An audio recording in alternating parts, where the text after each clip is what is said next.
itu turunnya dari operasionalisasi variabel gitu ya.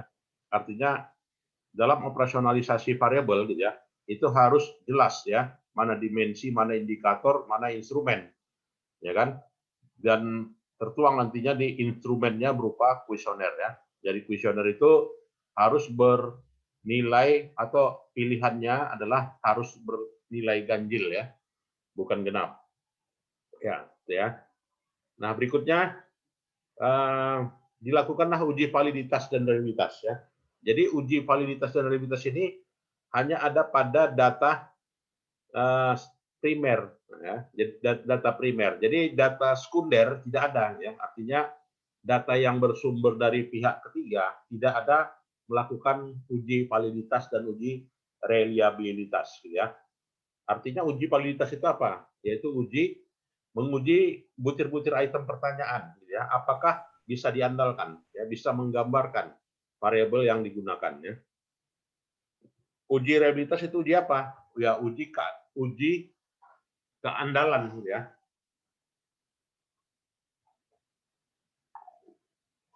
Ya uji keandalan artinya pertanyaan yang diajukan memang dijamin andal ya, bisa menjawab atau bisa dijawab oleh si responden yang bersangkutan. Nah, jadi kalau pertanyaannya terkait dengan topik penelitian nelayan ya, maka kalau misalkan respondennya kita ambil adalah driver angkot gitu ya, maka tidak reliable gitu ya. Tidak dianggap tidak reliable, tetapi kalau misalnya kawasan nelayan kita lakukan penelitian, maka respondennya ada nelayan, maka itu dikatakan reliable. Itu makna dari reliabilitas ya. Nah ini, validitas itu kecepatan alat ukur, validitas itu adalah instrumen yang mengkorelasikan antara skor ya, yang diperoleh setiap butir pertanyaan dengan skor totalnya. Nah jadi namanya validitas dan reliabilitas. Kalau di dalam Smart PLS ya namanya uji inner model ya, dan juga uji outer model. Nah, jadi model yang di inner dan juga model yang di outer diuji dalam uji menggunakan alat analisa Smart PLS ya. Nah ini rumus statistikanya kalau misalnya persamaan butir pertanyaan ya yang dalam hal ini melakukan pengujian data primer, maka terlebih dahulu ada namanya uji validitas tadi gitu ya. Jadi validitas itu diukur dengan nilai R. Ya nilai R itu adalah korelasi produk moment ya. Jadi apabila nilai R-nya, nah jadi butir-butir pertanyaan ini nanti harus diuji validitas dan uji reliabilitas ya. Oke. Nah, jadi kalau hitungan manualnya ini, tapi kalau dengan SPSS ya langsung validity and reliability, langsung dia keluar nilai R product moment-nya gitu ya. Baru kita per variabel. Nah, jadi dapatlah nilainya di sini. Jadi kalau mau lihat tabel boleh gitu ya. Jadi harus ada tabel reliabilitas gitu ya. Jadi tabel reliabilitas itu berdasarkan pada N-nya, artinya berdasarkan pada observasinya ya. Jadi kalau misalnya respondennya 34 orang, maka dengan taraf signifikansi 5%, maka berapa nilai R-nya ya? Maka nilai R-nya ya kalau misalnya 34 orang, yaitu sebesar nilai 309. Artinya apa? Ya artinya uji validitas harus di atas itu. Jadi harus 0,50 baru dikatakan valid. Ya, kalau misalkan di bawah angka nilai R product moment, maka tidak valid. Ya. Ada yang mau bertanya? Silakan. Cukup jelas? Nah, selanjutnya itu tadi ya. Jadi dibandingkan dengan nilai R tabelnya. Jadi R tabel itu harus di bawah ya selalu. Jadi R hitungnya harus tinggi. Ini R hitung namanya ya. Nah, ini R hitung ya. 0,734 itu adalah R hitung. Sedangkan R tabelnya ya dari tabel produk moment tadi ini. Ya, jadi di setiap buku statistik udah ada itu tabel R product moment. Nah, itu ya. Maka per butirnya diuji ya. Nah, sekarang menjadi pertanyaan, kalau misalnya R product moment-nya lebih tinggi dibanding dengan R uh, dibanding dengan R korelasi, gitu ya, atau R hitung, apa yang terjadi? Kalau misalnya R product moment-nya lebih tinggi, misalnya butir pertanyaan ada 3, ketiga-tiganya menunjukkan R product moment-nya lebih tinggi. Apa yang dilakukan? Ya, dilakukan adalah menambah sampel, ya. Jadi dengan menambah sampel maka dapat meningkatkan nilai, ya, R korelasinya, ya. Jadi kalau misalnya maka semakin banyak sampel makin bagus. Jadi kalau respondennya 200 dengan respondennya 400 ya tidak masalah, gitu ya. Lebih bagus, gitu ya. Nah, uji reliabilitas itu dilakukan jadi dengan cara pengukuran ulang dan juga mengukur belah. Jadi kalau dia pengukuran ulang, ya diberikan kepada responden yang sama pada waktu yang berbeda, ya. Itu dengan cara pengukuran ulang, ya. Skor total yang diperoleh pada pengukuran pertama dikorelasikan dengan skor total pada pengukuran kedua, ya. Rumus korelasi yang digunakan prosedurnya sama, ya. Nah, jadi bedanya adalah waktunya aja. Jadi waktu penyampaian kuesionernya berbeda, ya. Kalau misalnya kalau kita mau mengukur tingkat reliabilitas, ya, artinya reliabilitas itu kalau misalnya dengan waktu yang berbeda jawabannya sama, berarti apa? Konsisten, ya. Jadi mau melihat konsistensi, ya itu menunjukkan nilai keandalan yang butir-butir pertanyaan yang diajukannya. Nah, yang cara kedua dengan belah dua, ya. Jadi belah dua nomor genap dan nomor ganjil. Jadi setiap belahan dikorelasikan dengan rumus korelasi product moment, hasilnya dikonversi dalam rumus Spearman-Brown, ya. Nah, jadi kalau di dalam aplikasi statistik ini udah ada menunya, ya. Jadi tinggal klik-klik aja, ya. Jadi nanti kita di mata kuliah statistik nantinya belajar itu. Nah, jadi inilah dia produk momennya. Oke. Nah, jadi udah jelas dia reliable, ya, dan juga valid. Jadi setiap variabel harus diuji, gitu ya, harus diuji validitas dan reliabilitas, ya. Itu ya harus diuji. Jadi cara ngujinya nggak boleh seluruhnya. Nah, jadi per variabel ya. Jadi kalau X dulu ya uji validitas dan uji reliabilitasnya. X1 gitu ya, diuji, X2 diuji, X3 diuji, ya, Y diuji. Nah itu produk momennya, artinya apanya ya, validitas dan reliabilitasnya. Oke, nah itulah ya. Jadi menunjukkan semuanya reliable dan valid, ya. Reliable dan valid. Oke, kemudian sekarang populasi dan penarikan sampel. Jadi populasi itu apa? Objek yang punya kuantitas karakteristik tertentu yang dipelajari oleh peneliti kemudian ditarik kesimpulan. Nah, itu namanya populasi, ya. Artinya populasi itu karakteristiknya apa gitu ya? Belum ditarik sampel ciri khasnya, ya. Itu artinya masih seluruhnya. Sedangkan sampel ya bagian dari karakteristik yang dimiliki oleh populasi. Nah, jadi bagian dari populasi yang diambil yaitu namanya sampel. Nah, sekarang bagaimana metode penarikan sampel? Jadi metode penarikan sampel yang pertama nanti kalian pakai skripsi, ya buat skripsi, ya harus pakai metode penarikan sampel kalau mau akurat, ya. Jangan sensus. Ya, teknik penarikan sampel itu dengan random. Nah, jadi random itu artinya pendekatan probability, ya. Artinya pendekatan statistik. Oke.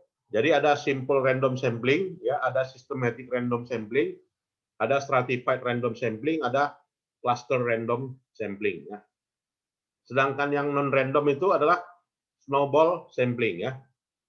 Ya, silakan kalau mau di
Nah, jadi kalau di dalam apa ya, di dalam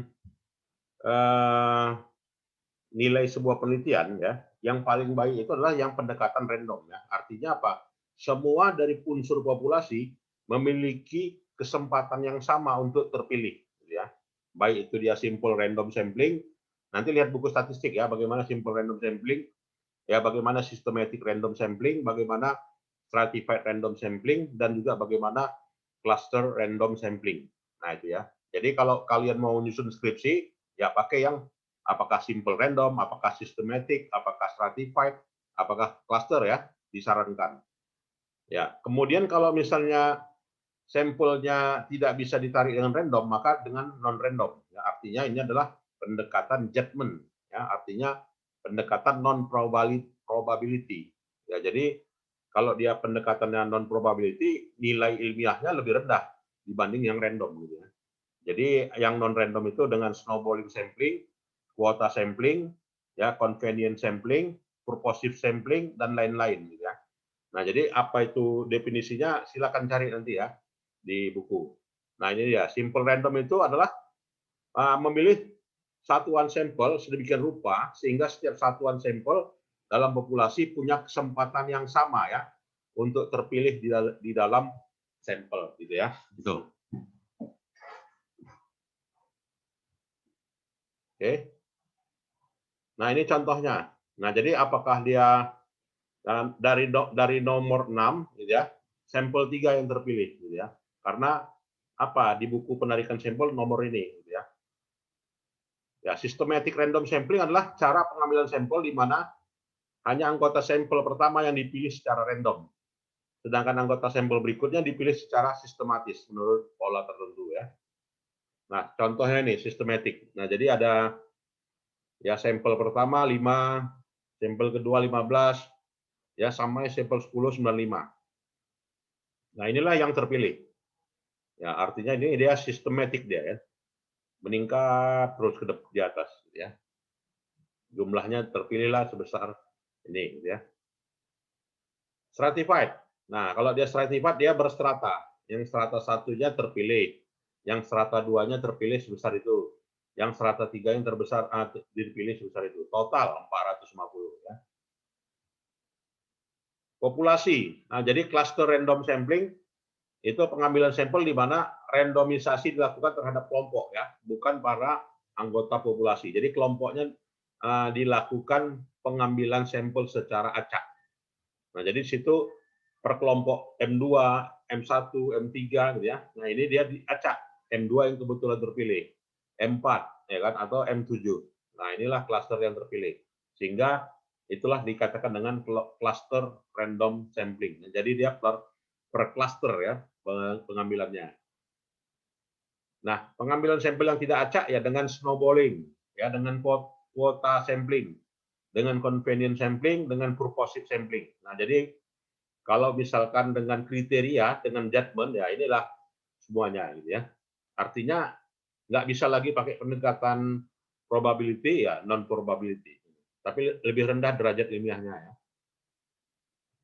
Dalam menentukan sampel gitu ya menurut Gay, Endel ya untuk penelitian deskriptif minimal diambil sampel 10% ya dari populasi ya deskriptif. Jadi kalau kalian mau ngambil sampel nantinya menarik sampel harus 10%. Jadi kalau misalnya perusahaan manufaktur di bursa efek 500 gitu ya, maka mau diambil 500 bagus. Ya, tapi kalau mau diambil 10% pun juga bagus gitu ya. Artinya 10 dari 550 misalnya. Itu kalau untuk statistik penelitiannya deskriptif. Kalau jika populasinya lebih besar, maka diambil minimal 20% dari populasi ya. Untuk penelitian yang sifatnya menguji hubungan korelasi, minimal diambil 30 sampel ya. Untuk penelitian yang sifatnya menguji kausalitas, minimal 30 subjek per kelompok. Ya, untuk penelitian eksperimen dianjurkan minimal 15 subjek per kelompok ya. Nah, juga perhitungannya menggunakan rumus Lopin. Nah, jadi rumus Lopin itu ini, jadi dengan rumus Lopin tersebut maka akan terpilih ya, akan terpilih jika jumlah populasinya 1.200, sementara derajat keyakinan ya atau tingkat toleransi 5% ya. Maka berapa orang yang terpilih? Masukkan rumusnya. 1.200 tambah ya, ditambah N-nya 1.200 dikalikan nilai alfanya 5%. Maka 300. Jadi kalau mau ngambil populasinya 1.200 ya 300 orang. Nah, kalau kalian minat dalam skripsinya mengambil sampel ini, ya boleh ya. Kalau ada sampelnya 1.200 mahasiswa misalnya kan, boleh-boleh aja ya pakai itu. Atau juga pendekatannya Krejci and Morgan. Nah, boleh perhitungannya pakai Krejci or Morgan. Jadi kalau dia Krejci and Morgan ini gimana? Lebih rendah deh ya. Lebih rendah dari Slopin. Nah, jadi kalau skripsi itu kebanyakan mahasiswa pakai Slopin. Nah, nanti kalau skripsi kalian, coba nanti pakai Krejci and Morgan ya. Nah, coba diperkenalkan dengan metode ini. Silakan kalau ada yang mau bertanya. Nah, saya sarankan pakai Krejci and Morgan ya. Kalau populasinya banyak ya. Jadi Slopin itu nggak mutlak juga, banyak metode lain. Ya. Oke, teknik pengukurannya ya dengan teknik survei dan dengan teknik observasi. Nah ini, ya teknik survei dan teknik observasi.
Nah itu ya.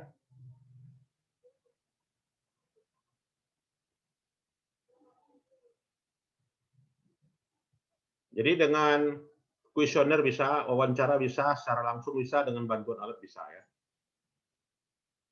Jadi kalau tidak diketahui ya, yaitu menghindari bias data ya.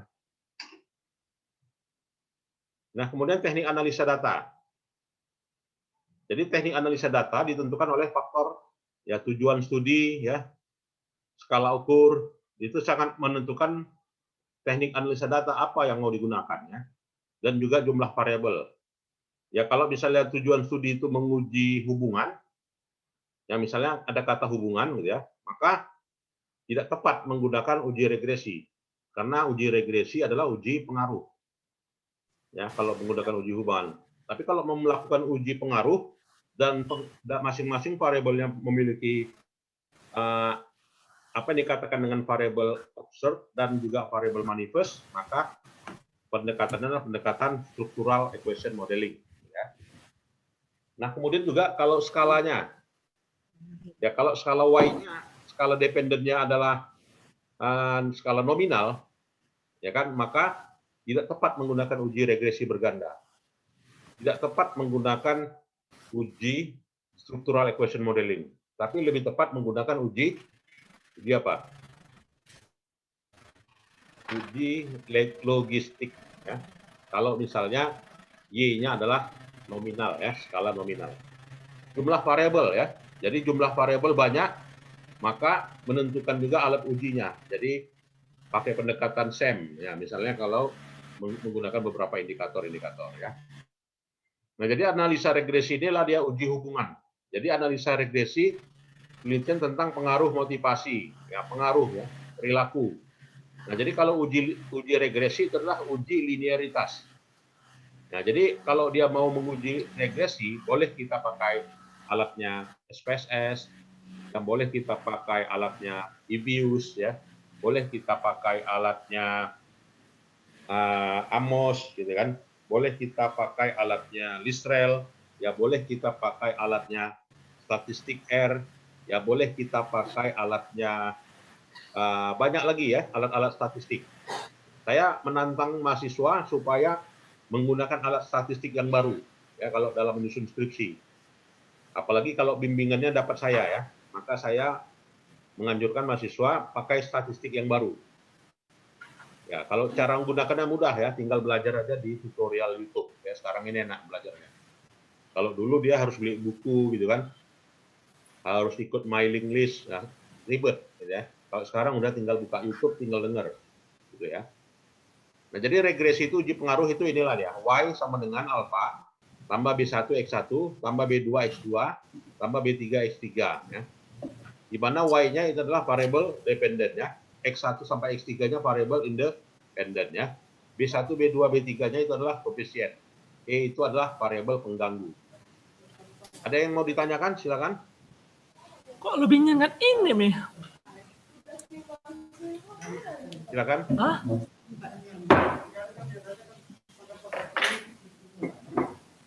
Oke. Nah, nanti saya coba nanti cari ya data di Eropa ya. Tentukanlah nilai X1, X2, X3 ya. Dari variabel-variabel yang negara-negara di Eropa itu ya. Coba ditabulasi ulang ya. X1-nya apa ya, X2-nya apa, X3-nya apa, Y-nya apa ya. Coba dicari. Tugas ya untuk mata kuliah metodologi mencari data. Ya, respondennya itu negara-negaranya ya. Ya, apakah X1-nya itu adalah apa ya? Misalnya sektor pertanian gitu kan, sektor perbankan gitu kan. Nah, coba nanti ditabulasi lagi ya seperti ini. Tugas ya.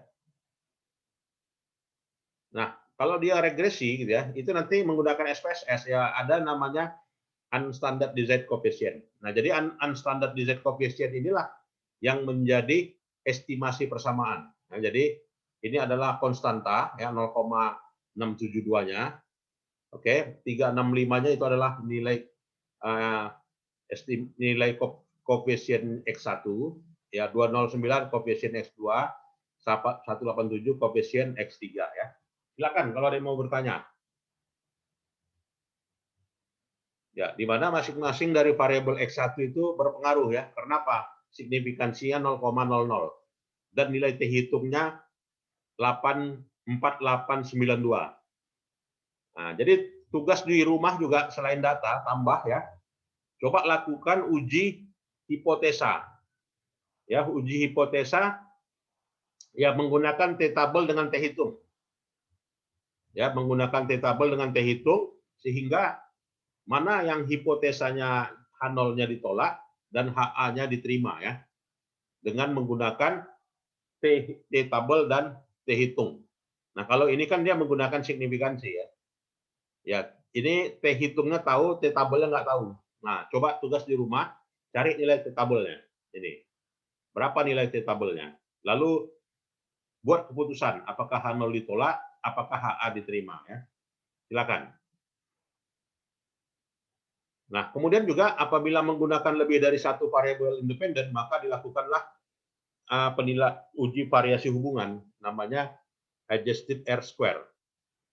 Nah, jadi adjusted R-square itu adalah variasi hubungan terjelaskan oleh variabel independen, ya 70,7%. Tapi kalau misalnya variabelnya satu, ya maka menggunakan nilai R-square saja ya. Kalau satu variabel independen. Tapi kalau lebih dari satu, maka wajib menggunakan adjusted R-square ya kalau dalam SPSS.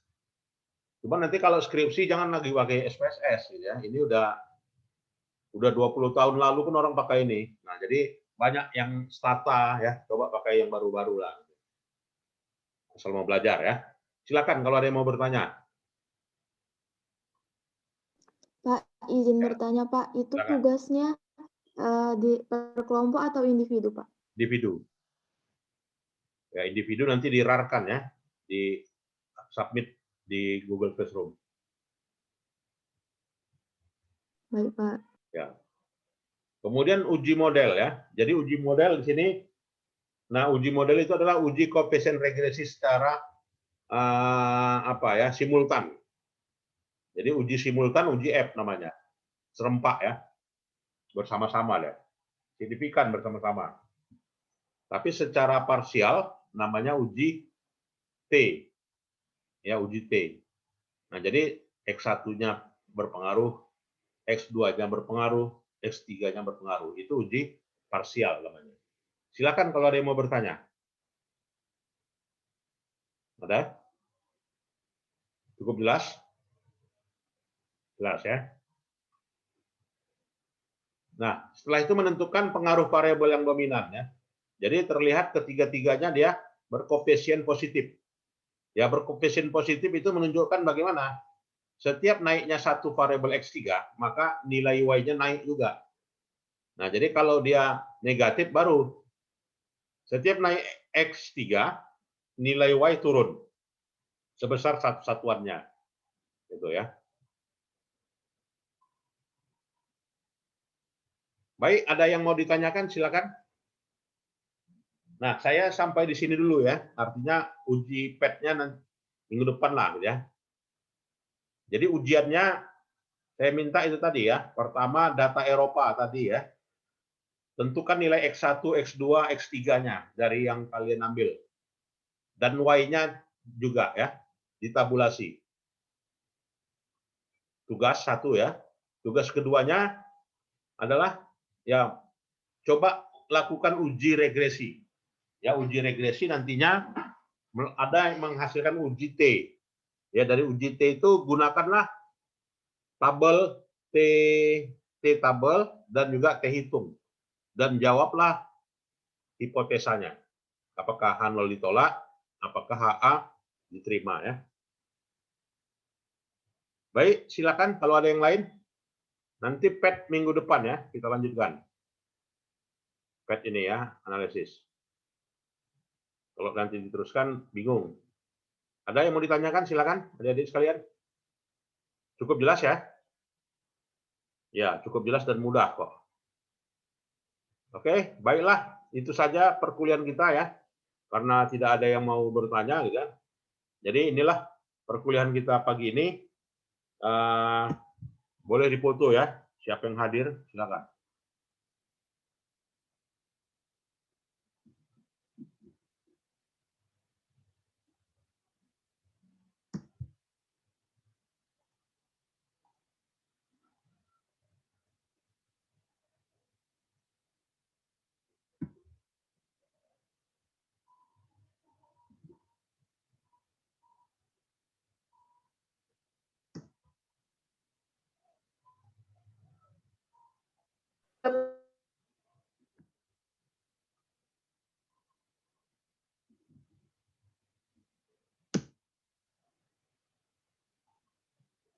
Oke lah, baiklah itu saja ya pertemuan kita. Lebih dan kurang, selamat pagi. Assalamualaikum warahmatullahi wabarakatuh. Terima kasih, Pak. Terima kasih, Pak.